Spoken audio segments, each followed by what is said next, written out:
Une Colorale, oui, mais pourquoi? La Colorale, c'est une voiture qui me tient beaucoup à cœur, puisque j'ai découvert la Colorale, je vais avoir une petite dizaine d'années, et je suis vraiment tombé amoureux de la Colorale 4x4 vers 12-13 ans.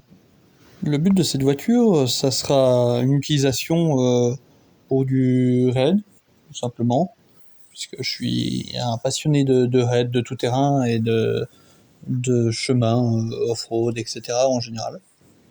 Donc c'est une voiture qui servira de mule pour charger et pouvoir décharger finalement les autres dans cette voiture, mais elle servira aussi de véhicule d'assistance avec l'outillage, etc. pour tracter. Donc voilà. J'avais besoin d'une voiture plutôt polyvalente pour faire du raid, donc du coup c'est ce qui nous amène sur le cahier des charges. Donc le cahier des charges, déjà c'est une voiture, c'est une berline plutôt qu'il me faut, donc la version prairie, ça tombe bien, j'en ai plusieurs. Pour un accès aisé au niveau des portes arrière, donc au matériel qui est posé dedans. Surtout qu'une version 4x4, c'est quand même relativement haut et difficile d'accès par derrière. Il y avait aussi une histoire de franchissement, donc je voulais une voiture qui soit, enfin un véhicule qui soit relativement haut, avec une relativement bonne garde au sol, un bon angle d'attaque, pour pouvoir monter dans les coins assez escarpés. Niveau motorisation, je voulais quelque chose quand même relativement coupleux. La puissance, bon, c'était pas primordial, mais bon, un petit peu de puissance, c'est quand même pas mal. Je voulais pas de moteur à arbre-à-camin en tête, etc., compliqué à entretenir, donc plutôt un moteur culbuté, qui lui est très facile d'entretien. En fait, on peut déculasser facilement sans avoir de distri qui risquait d'être décalé ni rien. Donc voilà, je voulais plutôt un moteur culbuté. Niveau boîte de vitesse, bon bah naturellement boîte de vitesse manuelle, hein. On est sur une Colorale. Vitesse au plancher pour éviter tout ce qui est tringlerie, surtout câble sur la Colorale, ce qui peut être assez problématique. Quand on fait du tout-terrain, s'il y a du jeu au niveau des vitesses. Les vitesses sont pas si précises que ça, etc. Donc ça peut être assez problématique. Donc plutôt vitesse au plancher. Ça tombe bien, les kits existent, enfin la Colorale existait avec les vitesses au plancher. Niveau pont, naturellement, des ponts à l'arrière classiques, mais à l'avant un pont 4x4, bien sûr, pour l'avant 4x4. Idéalement, c'était avoir des blocages de différentiel ou des systèmes autobloquants et autres, avec une certaine fiabilité au niveau des pièces et quelque chose d'assez facile à trouver. Donc là, du coup, je me dirigerai pas vers des ponts de Colorale, mais plutôt des ponts de Grand Cherokee. Le ZJ a un empattement et puis une voie qui correspond pile poil à la Colorale, à 2 cm près. Bon. Et j'ai actuellement un Cherokee ZJ pour pièce, on va dire. L'avantage des ponts de ZJ, c'est que on peut changer les couples coniques, on les trouve facilement. Ils sont relativement peu onéreux, on trouve toutes les pièces, on trouve des arbres de roue renforcés, et tout ce qu'il faut pour les renforcer. On trouve naturellement des autobloquants, glissement limité, blocage pneumatique, mécanique, électrique, etc. Donc après, il y a un grand choix. Je pense me diriger vers un blocage hybride à l'arrière, donc glissement limité plus blocage, le tout électrique.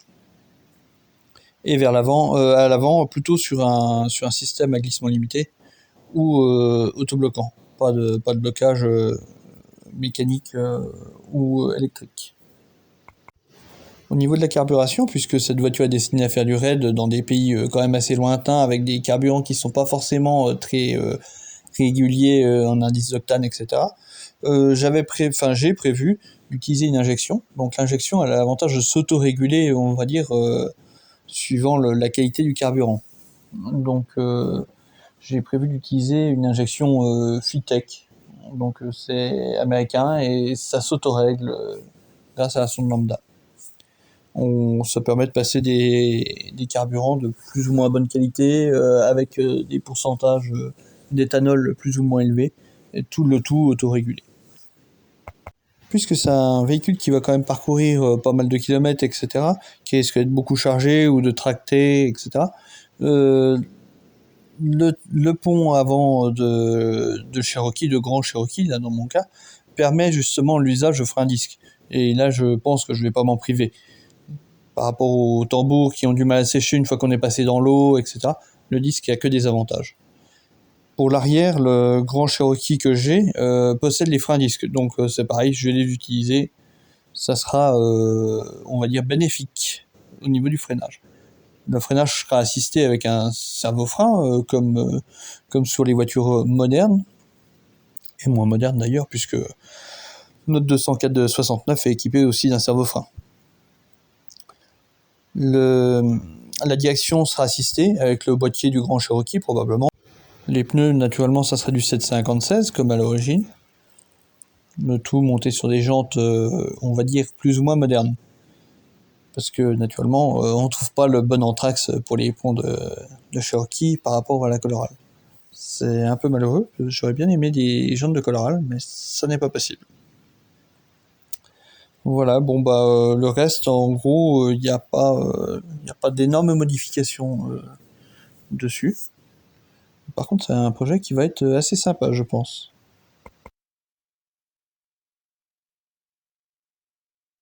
Donc on possède 3 Colorado, donc dans leur version prairie, donc la version berline. Elles sont toutes les trois bien pourries, mais on a sur les trois la carte grise. La première qu'on a eue est avec un moteur culbuté, donc ça c'est parfait. La seconde est avec un moteur latéral et la troisième avec un moteur latéral. Au niveau carrosserie, on va dire qu'elles se valent toutes plus ou moins. La première a été pas mal bosselée. Elle a servi de dépanneuse. Ils avaient ouvert le toit au burin pour passer un rail et tracter les voitures soulevées. Donc l'arrière est plutôt bosselé. La deuxième, on l'a récupérée alors qu'elle traînait depuis 1965 dans un terrain, sans bouger, donc sous un arbre. Donc elle est quand même relativement bien pourrie. Et la troisième, elle est dans l'état intermédiaire entre les deux autres. Donc pas terrible. Les prochains épisodes traiteront point par point des différents éléments et entrant dans cette préparation. À bientôt, abonnez-vous.